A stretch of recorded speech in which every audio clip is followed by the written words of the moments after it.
Hello everyone, welcome back to my channel. ये mistake that change our life का next part है। Last part में हमने देखा था कि वॉर हुई थी वैन और लैंड के बीच में। वैन को लैंड ने एक बार में हरा दिया है और उसके बाद पूरे वैन को सर्च किया जाता है, लेकिन वहाँ पे विंग नहीं मिलता है। इसके बाद लांग बहुत अपसेट हो जाते हैं। अब आगे उस वॉर को ख़त्म हुए हुए करीबन 1 महीना हो गया है। 1 महीना हो गया है विंग को गायब हुए हुए। 1 महीना हो गया है नीमिंजो को बेहोश हुए हुए। 1 महीना हो गया है इस लैंड में इस मातम को बनते हुए। हाँ, 1 महीने से किसी ने भी हंसा नहीं है, बिल्कुल भी पुरानी तरह लैंड काम नहीं कर रहा। लैंड सिर्फ अब एक ही काम में लगा हुआ है और वो है अपनी फ्यूचर क्वीन, एक तरीके से लांग जी के बॉन्ड ओमेगा को ढूंढना। सारा लैंड क्लैन, यहाँ तक कि आसपास के क्लैन, स्पेशली जेन क्लैन, सब लोग इस समय एक सर्च में लगे हुए हैं। चारों तरफ के क्लैंस में ये लेटर भेज दिए गए हैं कि किसी को भी विभूषण के बारे में कोई नॉलेज मिले तो वो तुरंत लैंड क्लैन को इन्फॉर्म करें। लेकिन 1 महीने से ना ही कहीं से कोई इन्फॉर्मेशन आई है, ना ही विंग कहाँ है किसी को पता है। वहीं सबसे दूर एक अलग गुफा में, एक तरीके से इस केव में कोई विंग का ध्यान रख रहा है। विंग अभी तक बेहोश है। हाँ, विंग यहाँ इस केव में है। ये केव है बादशाह शरण के 2 खास शिष्य सोंगलैन और शाओ शिनचैन के। शाओ शिनचैन और सोंगलैन एक बहुत अंदम किस्म के या एक हाई लेवल कल्टिवेटर हैं।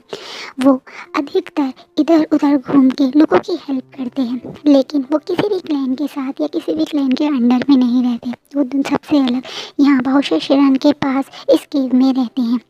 ये केव एक स्पेशल टाइप की केव है जो ऊपर से ओपन है और अंदर सनलाइट आती है, पानी बहता है, चारों तरफ प्लांट्स हैं। और उस केव के अंदर ये केव इतनी बड़ी है कि छोटे छोटे 2-3 क्वार्टर हैं जहाँ पे बादशाह शरण, सोंगलैन और शाओ शिनचैन रहते हैं।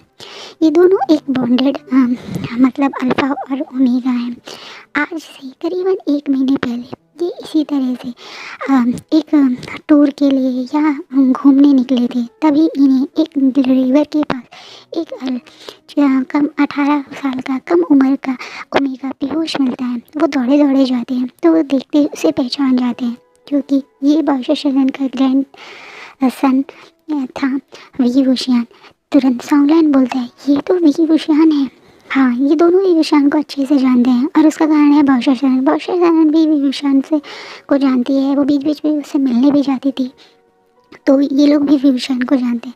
बादशाह शरण अभी कहाँ है ये लोग नहीं जानते, क्योंकि वो ऐसी ही करती हैं। वो कभी भी कहीं चली जाती हैं और कई सालों तक फिर मिल आती नहीं हैं। तो इस समय वो कहाँ है ये तो ये नहीं जानते। लेकिन हाँ, वो विभूषण को इस तरीके से बेहोश इस हालत में देख के, जिनके बॉडी पे हल्के बहुत कट भी हैं और वो बहुत ज़्यादा बेहोश हैं, वो तुरंत उठे लेके अपने साथ अपने केव में आ जाते हैं।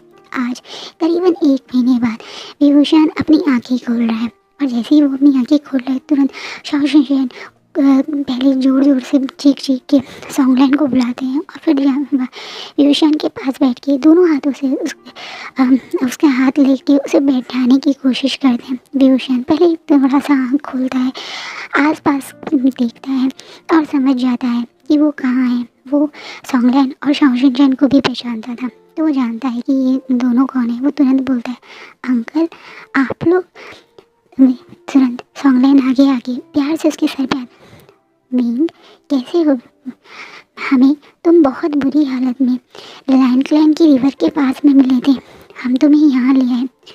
और हाँ, तुम बिल्कुल भी स्ट्रेस मत लो, तुम्हारा बेबी बिल्कुल सेफ है। विंग जो सबसे पहले शायद आँख खुल के यही सवाल पूछना चाहता था अपने दोनों अंकल से, उसे पहले ही उनके अंकल ने उसे बता दिया कि उसका बेबी सेफ है, तो उसके चेहरे पे एक हल्की सी रिलीफ मिलता है। दोनों अब वो अपने हाथ से अपनी टमी पे हाथ रखता है और एकदम से अपने अंकल की तरफ देखता है और बोलता है लेकिन मैं तो बहुत बुरी तरह से घायल था, मुझे तो लगा था कि शायद मैं हमेशा के लिए अपने बेबी को खो दूँगा। फिर ये जो सचमुच में सोच रहा था कि अब शायद वो अपना बेबी खो चुका है। और यहाँ से एक छोटा सा फ्लैशबैक चलता है। उस दिन रात में जब वैन ने विंग को घेर लिया था और नी मिंजे और शुयांग और विंग उनके वो सोल्जर से लड़ रहे थे। तभी वैन चाओ एकदम से उसके क्वार्टर के अंदर आता है और विंग की तरफ आगे बढ़ता है। विंग गुस्से में अपने सेबियान से उसकी तरफ पर अटैक करता है। तभी विंग वैन चाओ बोलता है, अरे क्या हुआ विंग, तुम ऐसे क्यों रिएक्ट कर रहे हो? विंग गुस्से में बोलता है, मुझे विंग बोलने का हक मेरी फैमिली को है, तुम्हें नहीं है, तुम तुम्हारे लिए मैं वीर हुशियान हूँ। गुस्से में विंग अब और दोबारा वेंचाओ पे वार करता है। वेंचाओ उसे अपनी तलवार से रोकता है और बोलता है, ये हक तो मुझे तुम्हारे ही किसी खास ने दिया है। क्या हुआ, तुम्हें अभी तक मेरी बात पे भरोसा नहीं है कि अब तुम वैनक्लैन में जाओगे? तुम्हारे लैंडक्लैन ने तुम्हें छोड़ दिया है, तुम्हारे अल्फ़ा ने तुम्हें छोड़ दिया है, एक मार करने के बाद भी उसने तुम्हें छोड़ दिया है। एकदम से विंग शॉक में आ जाता है क्योंकि ये बात सिर्फ विंग मतलब डांगवांग जी और विंग के अलावा किसी को पता ही नहीं था कि विंग मार्क्ड है। तो वेंचाओ का ये बोलना विंग को थोड़ा शॉक लगता है। तभी एकदम से वेंचाओ एक कनिंग स्माइल लेते हुए बोलता है, क्या हुआ, तुम्हें शौक लगा क्या कि मुझे कैसे पता? मुझे खुद तुम्हारे उस अल्फ़ा ने ही बताया है और साथ में ये तुम्हारा एकदम से अपनी पॉकेट से उसका तलिस्मान निकाल के दिखा था। ये तलिस्मान भी दिया है कि क्या पता थोड़े दिन बाद जब उसके बॉन्ड का असर तुम पे कम हो जाए तो तुम्हारी स्मेल फिर से आने लगे। अब यहाँ से विंग को वो बात याद आती है जब लांगवांग जी ने विंग को मार किया था उनके सेंट प्लान पे। तो ऑब्वियसली उनकी बॉडी उसे मतलब बॉन्डेड हो गई है। तो अब वो पहले की तरह विंग की जो स्मेल थी वो थोड़ी सी मिक्स हो गई थी लांगवांग जी की स्मेल से। तो विंग की जो एक प्योर ब्लड ओमेगा वाली स्मेल थी जो बहुत एक्टिव थी और जिसकी वजह से वो तालिस्मान यूज़ करते थे। तो वो तालिस्मान अब वो यूज़ नहीं कर रहे थे वो तालिस्मान, क्योंकि उनकी मम्मी पापा ने उन्हें दिया था। तो विंग ने वो बड़े प्यार से लांगवांग जी को दिया था, ये कह के कि वो अब ये तालिस्मान वांग जी को दे रहे हैं क्योंकि अब उन्हें इसकी ज़रूरत नहीं है। और वांग जी ने बड़े प्यार से उसे अपने पास संभाल के रख लिया था। लेकिन मिंग्याओ जब विंग मतलब चला गया था उसके बाद बड़ी खुशी से वहाँ पे आया था घूमते हुए खुश होते हुए कि अब विंग यहाँ से जिनसी से जा चुका है, अब वो इस जिनसी में रहेगा। तभी भी मिंग्याओ की नज़र उस तालिस्मान पे पड़ी थी जो वहाँ पे साइड में रखा हुआ था जिसे लांगवांग जी ने वहीं रख के गए थे। लांगवांग जी को भी आइडिया नहीं था कि कोई उनके कमरे में इस तरीके से आ जाएगा उनके पीछे। तो उन्हें लेकिन मिंग्याओ को इस तालिस्मान को देखते ही पता चल गया था कि विंग इसका मतलब मार्क्ड हो चुका है। इसी वजह से जब कल सब लोग शॉक्ड हुए थे तो मिंग्याओ शॉक्ड नहीं हुआ था। और मिंग्याओ ने इसी चीज़ का फ़ायदा उठा के वेंचाओ से जैसे वेंचाओ लैंडक्लैन के बॉर्डर पे आया था तो ये तालिस्मान तुरंत वेंचाओ को दे दिया था, ये बोल के कि इस तालिस्मान को यूज़ करके वो विंग को अपने साथ ले जा सकता है। क्योंकि विंग यही सोचेगा कि वैनक्लैन ने उसको मतलब वैनक्लैन को उसको दे दिया है लैंडक्लैन ने, तो वो ज़्यादा आर्ग्यू नहीं करेगा और एक तरीके से उसका ये प्लान बहुत वर्क भी करेगा। क्योंकि अब विंग को यही लग रहा है कि शायद लांगवांग जी ने उसको सचमुच में वैनक्लैन को देने के लिए मतलब दे दिया है। विंग को नहीं पता क्योंकि वो 1 महीने से यहाँ इस केव में बेहोश पड़ा है कि कितना 1 महीने से लांगवांग जी कितना परेशान है उसके लिए। तो ये बात याद करते हुए याद कर रहा है। उसके बाद मैं जब विंग ये सोच रहा था अब बहुत अपसेट हो गया तो उसके हाथ से वो सेबियान भी नीचे गिर गई थी और तभी वेंचाओ ने तुरंत उसके ऊपर दोबारा से अटैक किया था जिसे शुयांग ने टैकल कर दिया था, जिसके कारण शुयांग को बहुत गहरा घाव लग गया था। शुयांग और वेंचाओ आपस में बहुत जोर जोर से लड़ने लगे थे। तभी शुयांग गुस्से में बोलता है कि विंग तुम यहाँ से जाओ, क्योंकि इस लड़ाई के दौरान क्योंकि ये रात में लड़ाई हुई थी तो क्वार्टर में बहुत सारी लाइट कैंडल्स चल रही थी। तो इस लड़ाई के दौरान कुछ कैंडल्स भी इधर उधर गिर गई थी जिसके कारण कर्टन्स में फ्लोर पे आग फैल गई थी। ये जो क्वार्टर है ये प्योर मतलब लकड़ी का बना हुआ था। बेचारे में शुयांग पे ज़्यादा चीज़ें नहीं थी तो हर चीज़ लकड़ी की थी, सूखी घास की थी, तो उनमें आग भी बहुत जल्दी पकड़ी गई। तो विंग अपनी बेबी को सेव करने के मारे उस क्वार्टर से वहाँ से चला गया था और काफ़ी दूर जाते जाते वो क्योंकि वो काफ़ी देर से वो भी लड़ रहा था, वो भी काफ़ी घायल हो गया था। तो वो थक के या एक तरीके से उसकी बॉडी बहुत बुरी तरह से टायर्ड हो गई थी तो वो वहीं रिवर के पास बेहोश हो गया था। और तब वहाँ पे सॉन्ग लैंग ने और शाओ शिनचे ने उसे देखा था। अब अपनी सोच से बाहर आता है और तुरंत सॉन्गलैन और शाओ शिनचैन की तरफ देखता है। शाओ शिनचैन और सॉन्गलैन उसकी सोच में से बाहर आते देख उसे बताते हैं कि जब वो उसे मिला था तो हाँ वो काफ़ी घायल था, लेकिन ये बच्चा कुछ स्पेशल है। इस बच्चे के पैदा होने से पहले इसमें एक अलग था, एक की स्पेशल एनर्जी है। इस बच्चे ने ना ही खुद को सेव करा, बल्कि उस रात में विंग को जिस हिसाब से ब्लड लॉस हुआ था, जितने उसकी चोट लगी थी, इसने विंग को भी सेव किया। ये बच्चा एक मिरेकल चाइल्ड है। दोनों सॉन्गलैन और शाओ शिनचैन विंग को बोलते हैं, जो सच भी है, क्योंकि ये दोनों एक तो सोलमेट फ्रॉम हेवन टाइप है, ऊपर से ये मतलब पैदा होने से पहले ही बॉन्डेड थे, तो इस वजह से इनका बच्चा भी एक मिरेकल चाइल्ड है। तो ये दोनों ये सुन के थोड़ा खुश भी होता है कि इसका बच्चा इतना स्पेशल है। लेकिन वो तभी सॉन्गलैन बोलता है, विंग मुझे लगता है तुम्हारी फैमिली तुम्हें ढूंढ रही होगी। हम अब तक तुम्हारा इसलिए वेट कर रहे थे क्योंकि तुम बेहोश थे। हम तुम्हें ट्रैवल नहीं करवा सकते थे, लेकिन अब जब तुम होश में आ गए हो तो मैं तुम्हें तुम चाहो तो मैं तुरंत तुम्हें एक लेटर भेज देता हूँ तुम्हारे हस्बैंड या तुम्हारे मतलब हमारे अंकल जैन फैमिया के पास। विंग तुरंत कुछ सोचिए उन्हें बोलते हैं, नहीं बिल्कुल नहीं, आप ये बात किसी को नहीं बताएंगे। और हाँ, मैं बिल्कुल नहीं चाहता कि मेरा अल्फ़ा माफ़ कीजिएगा, वो मेरा तो कभी है ही नहीं, और शायद मुझे धोखा था, वो मेरा था। मैं नहीं चाहती कि मेरे बच्चे का फादर को ये बात पता चले कि मैं कहाँ हूँ। मैं अब उस दुनिया में वापस नहीं जाना चाहता।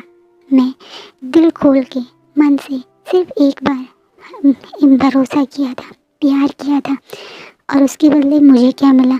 एक बाहर आई हुई चीज़ या एक खरीदी हुई चीज़ की तरह, जैसे कोई भी किसी को गिफ्ट कर देता है, एक वेल इंसान की नहीं बल्कि एक थिंग की तरह, एक वस्तु की तरह किसी और को दे दिया गया।